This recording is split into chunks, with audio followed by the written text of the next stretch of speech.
Hello, everyone. My name is Rudy Barrera, along with Sean Westfall. We did our presentation on the Hackensack Forward Fire in 1988. This is for Miramar College Fire Protection Building Construction 104. So a little background: on July 1st, 1988, everyone in New Jersey is getting ready for 4th of July weekend. The Hackensack Fire Department responded to a Ford dealership at around 3 o'clock in the afternoon. Even though they were dispatched at 3 o'clock in the afternoon, the fire was suspected to have been going on for quite some time, burning in the attic area. This building did not have any fire alarms or sprinklers or fire protection systems. And so it was thought that the fire was burning for a minimum of 10 minutes prior to the first call going out. The building was split into 4 sections: the showroom, parts department, service area, and a body shop. The service area had a wood bowstring roof, 5 wooden trusses with a span of 78 feet that were approximately 16 feet apart. The attic space was used for storage of parts, and it ran the entire length of the service area, the whole area with the wood bowstring roof, and it contained oil, gas, antifreeze, car parts. This is a layout of the building. If you notice the 5 bold lines in the middle of the map, that's where the wooden bowstring roof is the location of the roof.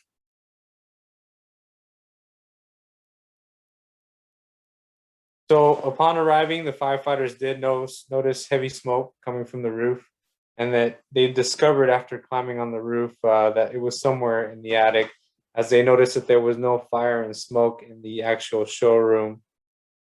Attempts were made to fight the fire from the ground floor through a scuttle hole, and they spent approximately 20 minutes trying to do that with no progress.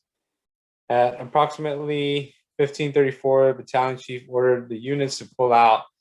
However, there was no confirmation from the interior attack crews that they received this radio traffic.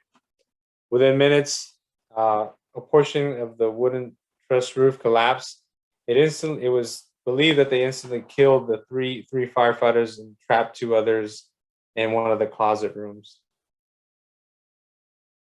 The 2 firefighters that took shelter in the closet attempted to radio in for help and reported they were trapped and out of air. They tried to get a rescue attempt, but due to limited staffing and radio communication problems, they were unable to do so. In total, 5 firefighters lost their lives. So now looking more specifically at the bowstring trusses and the type of construction seen in this Hackensack fire. Bowstring trusses were constructed from the early 1900s into the 1950s.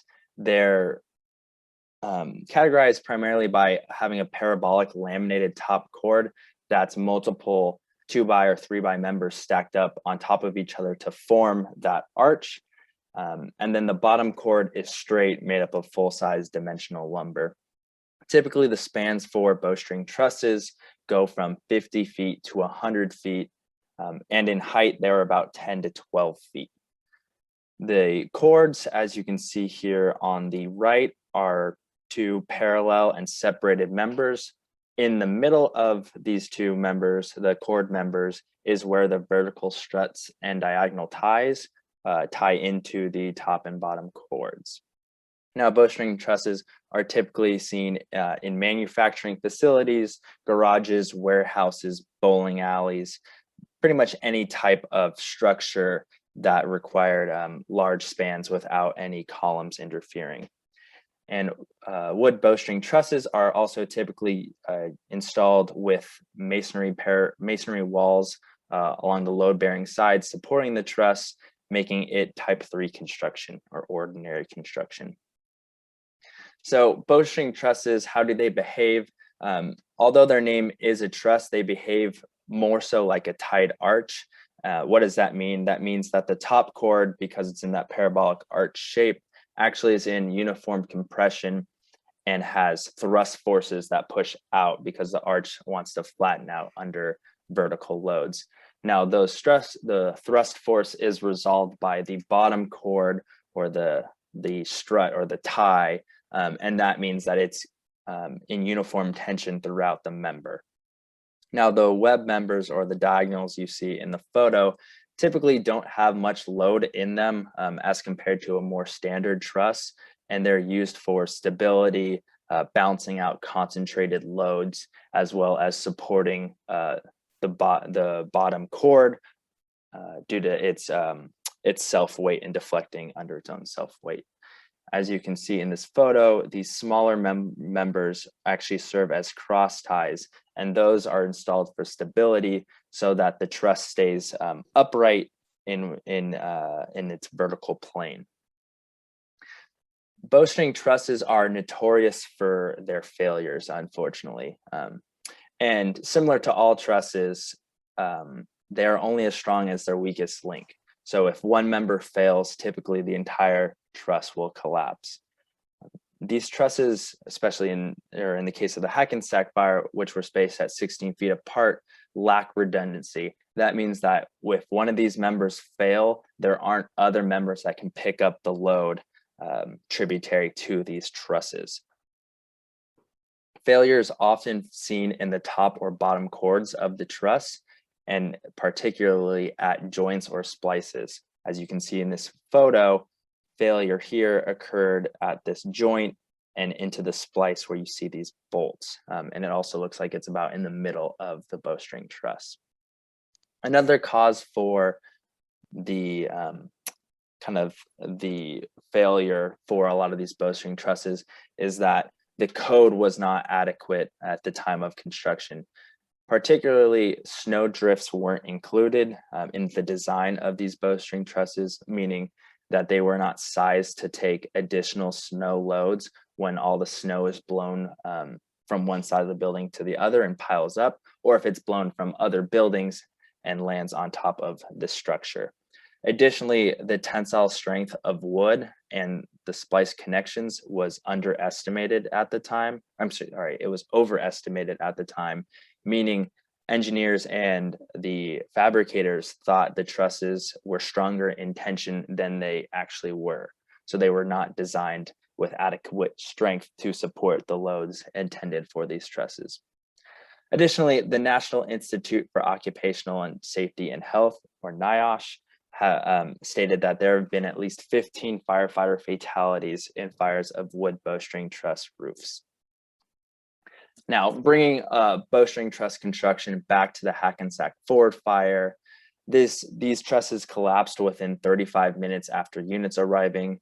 As Rudy mentioned, the fire was probably burning for approximately 10 minutes prior to the call, but still 45 minutes after the start of fire is generally not enough time for a large-scale fire to be put out by firefighters. Additionally, at the Waldbaum fire in New York City in 1978, a very similar situation occurred with bowstring trusses, in which they collapsed after 32 minutes of firefighters being on scene, and that led to the death of 6 FDNY firefighters. Also, as Rudy mentioned, the trusses formed an attic space that supported a heavy plaster ceiling over the garage floor, and it stored auto parts and chemicals in the attic space. Now, these trusses were likely not designed to support that attic space, and the additional dead load under the fire conditions likely led to their collapse. Now, as this is a building construction course, we wanted to highlight some of the takeaways from this fire related to the building sector.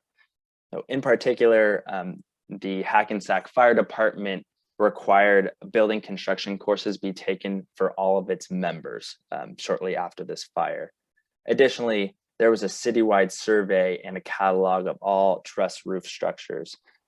All this information was actually collected and added to the computer-aided dispatch system that the firefighters use. Additionally, after the citywide survey, buildings with truss construction were placarded, meaning there's a placard placed on the entrances and exits of these buildings so that firefighters knew going in that this was a truss roof construction, regardless of if they could see the trusses or not. Furthermore, standard operating procedures were developed for truss-based construction. Particularly, firefighters would be ordered out after 20 minutes, regardless of the visual condition of the trusses when fighting fires under such conditions, under these bowstring trusses, and they led to them taking on defensive attack modes earlier in their attack. These are our references. Please feel free to pause the video at this time and look up these references. They were all very informative and helpful for us in building this presentation. And we wanted to dedicate this presentation to the memory of those 5 firefighters lost on that fateful morning. Thank you for watching this presentation, and we hope you have a great rest of your day.